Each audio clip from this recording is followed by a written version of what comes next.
Lockup டெத்தே நடக்கக்கூடாது அப்படின்னு எல்லாம் சொன்னவர் இவர் ஆட்சியில 19 இடத்துல காயம் அவருக்கு. அவர் ஒரு மாற்றுத்திறனாளி. அவருக்கு கை எந்த இடத்துல அவருக்கு குறைபாடு இருக்குதோ அந்த இடத்துல கையை 3 இடத்துல உடைச்சிருக்கிறாங்க. குடும்பம் கதறுது. ஒரு முதலமைச்சரா ஒரு அறிக்கை கூட வெளியிடல. இது வரைக்கும் நம்ம பேசிட்டு இருக்கிற வரைக்கும் ஒரு அறிக்கை வெளியிடல. எப்படி புரிஞ்சுக்கிறது இதெல்லாம்? இன்னும் சொல்லல. அமித்ஷா சொன்னப்பறம் தான், அவர் எழுதி கொடுத்தப்பறம் தான் படிப்பார். அவருக்கு என்ன தெரியும்? இப்போ நீங்க சொல்றதெல்லாம் அவருக்கு என்னாட்டமே செய்தியா தான் இருக்கும். அவருக்கு எதாவது நாட்டு தெரியுதா என்னங்கிறதே நமக்கு தெரியல. டெல்லிக்கு போறாரு, 3 தடவை போனாரு. 3 தடவை அமித்ஷாவை பார்க்க முடியலையே அவரால். ஸோ அமித்ஷா இவர் சட்டம் பண்றது திராவிட இயக்கங்கள் வரக்கூடாதுன்னு சொல்லி 2 திராவிட இயக்கத்தையும் தோக்கடிச்சிட்டாரு. அதில் அவர் வெற்றி அடைஞ்சிட்டாரு.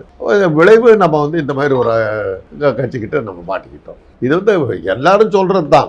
நான் வெள்ளக்காரமாக இருந்தபோது சுதந்திர போராட்டத்தில் என்ன சொன்னாங்க? அந்த காலத்தில் வெள்ளையர்களை வெளியே அனுப்பிவிட்டால் நாட்டில் தேனும் பாலும் பெருகி ஓடும்னாங்க. அதான் சொன்னது. வெள்ளையர்கள் வெளியே போன கேட்டாங்க திராவிட இயக்கத்துக்காரங்க, தேனும் பாலும் எங்கேயா பெருகி ஓடுது அப்படின்னு கேட்டாங்க. அதெல்லாம் அந்த நேரத்தில் சொல்லி மக்களை கவர்றதுக்கு பல கவர்ச்சி விவகாரங்கள் நம்ம சொல்லுவோம்.